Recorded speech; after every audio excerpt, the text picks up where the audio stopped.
My name is Virginia Valencia, and it is my pleasure to be your instructor for this session, the Silly Interpreter Techniques to Overcome Nerve Blocks and Polish Your Delivery.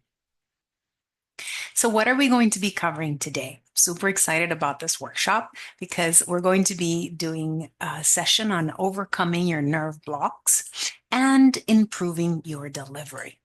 So I have had the opportunity to see countless students who come to me because due to nerves, they froze on their exams and or they notice that they're interpreting with a lot of interruptions and or they're forgetting certain target language equivalents, things that they've studied, vocabulary that they felt they know, but due to nerves, they're blocked and they can't access that information.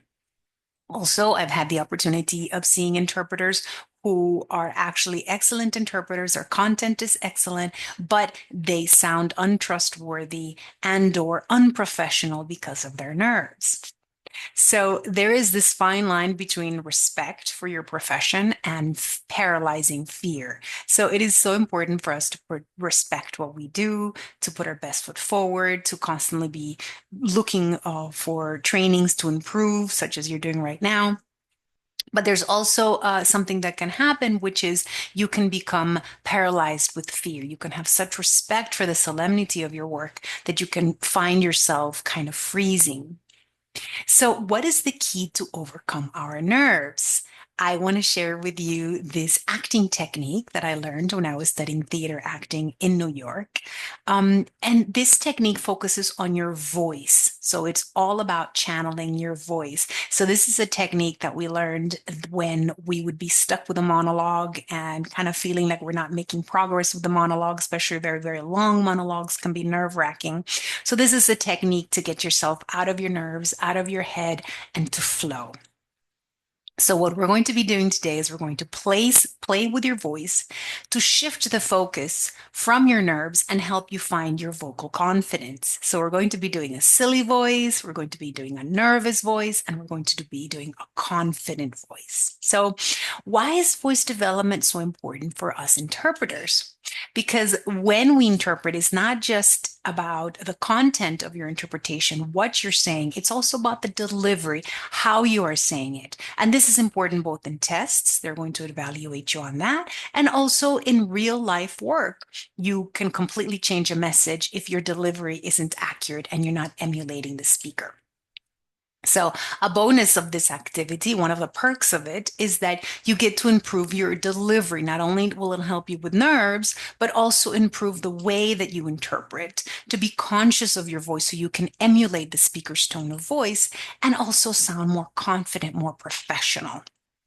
So we're going to start with the silly interpreter. And why do we do this? Again, because we want to shift the attention away from your nerves. The last thing you want to do when you're nervous is to hyper focus on the content or hyper focus on your nerves.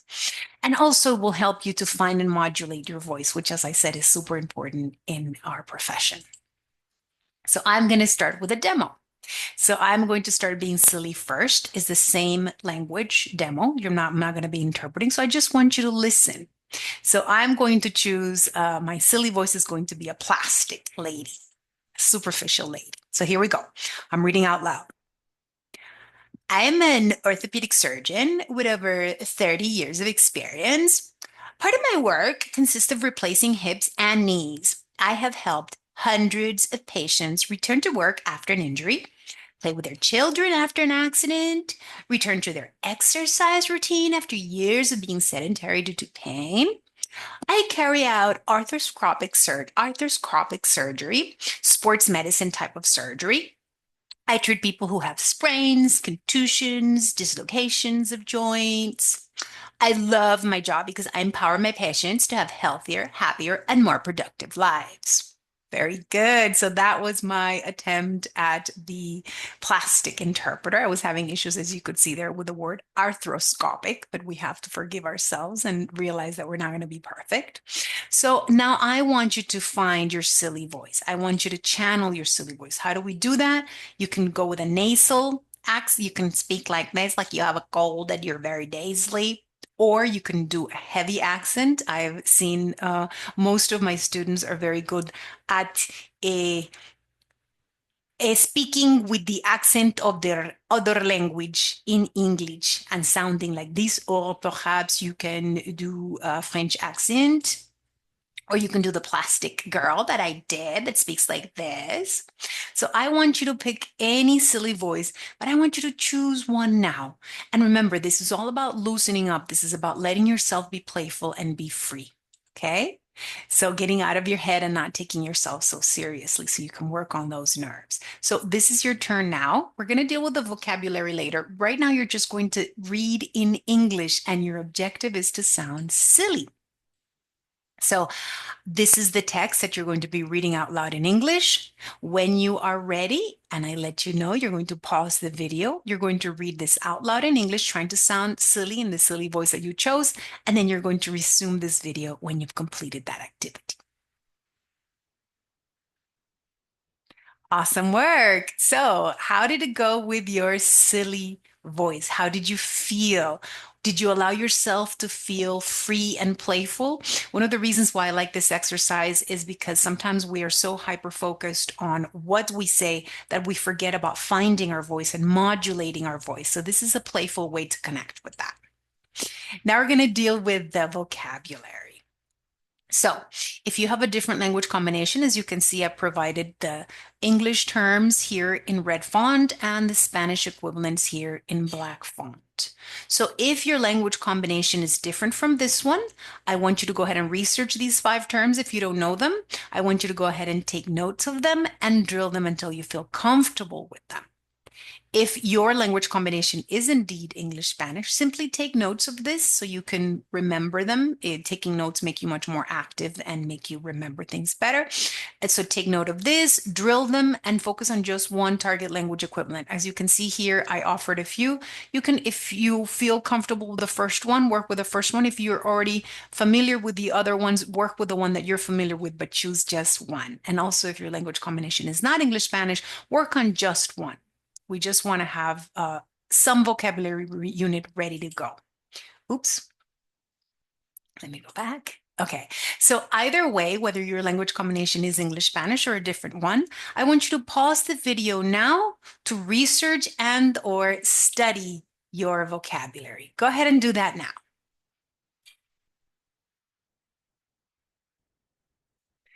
Awesome work. So now we're going to try the nervous voice. I want you to find your nervous voice. And the beautiful thing about this exercise, it lets you actually identify what you sound like when you're nervous. So you'll be able to, when you hear yourself doing these things, these characteristic things of being nervous, you can stop yourself and project your confident voice. So I'm going to do a demo. So this is my nervous interpretation. Now I am going into Spanish. I want you to just listen. If your language combination is different from English Spanish, then just focus on detecting my nervous tone. What happens? Even if you don't speak the language, you'll be able to hear a few things. So here we go. Yo soy un cirujano ortopedista con más de 30 años de experiencia. Mi trabajo consiste en reemplazar caderas y rodillas. He ayudado a cientos de pacientes regresar a su trabajo después de una lesión, a jugar con sus hijos después de un accidente, eh, regresar a su rutina de ejercicio después de años de estar sedentarios debido al dolor. Yo realizo cirugías artroscópicas, cirugías de tipo de medicina del deporte. Yo trato a personas que tienen esguinces, contusiones y luxaciones de las coyunturas. Yo amo mi trabajo porque yo empodero a los pacientes a tener vidas más saludables, más felices y más productivas. Okay, so now it is your turn. I think you probably identified a few things that happen when we are nervous. There's a lot of ums and ems, there's a lot of pauses, things that we should be saying with an assertive tone. We're saying in an interrogatory tone, like asking, as if we were asking a question, moments that you speed up and you forget your diction, moments that we can hear you audibly. You could hear me breathing nervously or sounding like I am overwhelmed. Okay, so that's what I want you to do in your turn. Focus on sounding nervous. So you are going to be interpreting now, interpreting this text. Don't worry about sounding nervous because that's exactly what we're channeling. And you can use your notes. You can use your notes for your vocabulary anytime you need to peek and take a cheat. So go ahead and try your interpretation now. Pause the video and try to sound nervous as you interpret into your other language.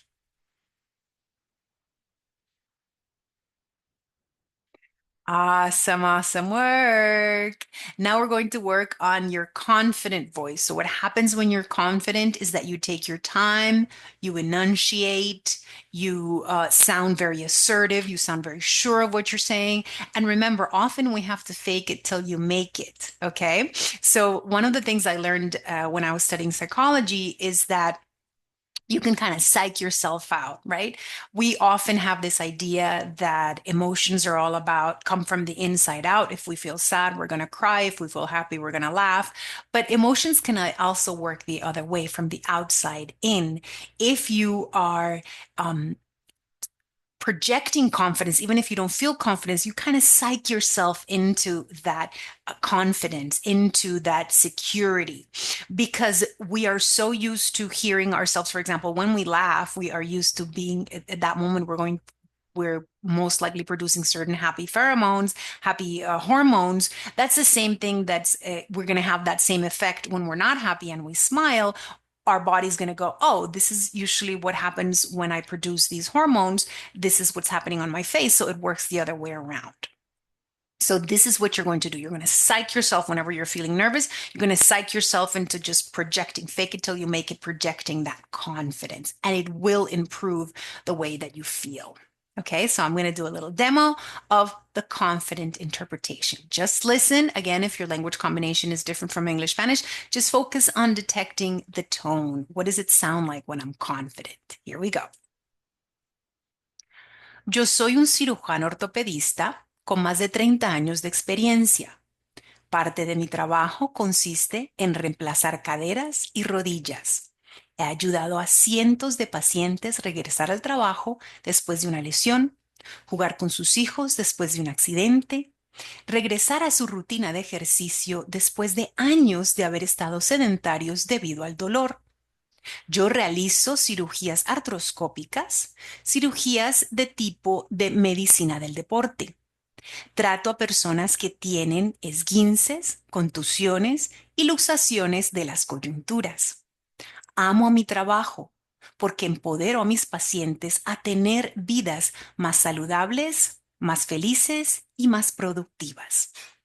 Okay, so hopefully you will see that I took my time with things, that I enunciated, that I projected, not just feeling confident, but also feeling happy with what I'm saying. Okay, so it is your turn now to read this and interpret it out loud. You may use your vocab notes. Focus on sounding as confident as you can. If you don't feel it, fake it till you make it. Here we go. Go ahead and pause the video now, interpret out loud, and resume when you have completed this.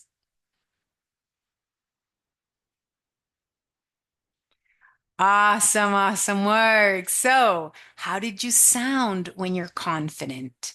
Were you able to fake the fact that you know exactly what you're talking about? This is the voice I want you to channel. Okay. So, what characterizes your confident voice? Try to identify those things. So, when you feel yourself getting nervous, whether it's on an exam or in real life or doing a practice, I want you to channel those characteristics of your confident voice. Okay, so the whole point of this exercise is to get out of your head, to be very playful, to connect with your inner free child. Children are amazing at language acquisition because they are very free, they don't judge themselves. So that will allow you to overcome nerve blocks and to hone your voice, to connect to your voice. You can use these drills as warm-ups before a test. You can use these drills before a practice, an interpreting practice where you feel a little blocked and a little nervous, or before work when you have an important case, just as a warm-up for your voice and to connect to the tonality and emotional tone of your voice. Thank you so much for training with us, and keep working hard at your dreams. And remember, you can accomplish absolutely anything you set your mind to. Keep working hard for your dreams.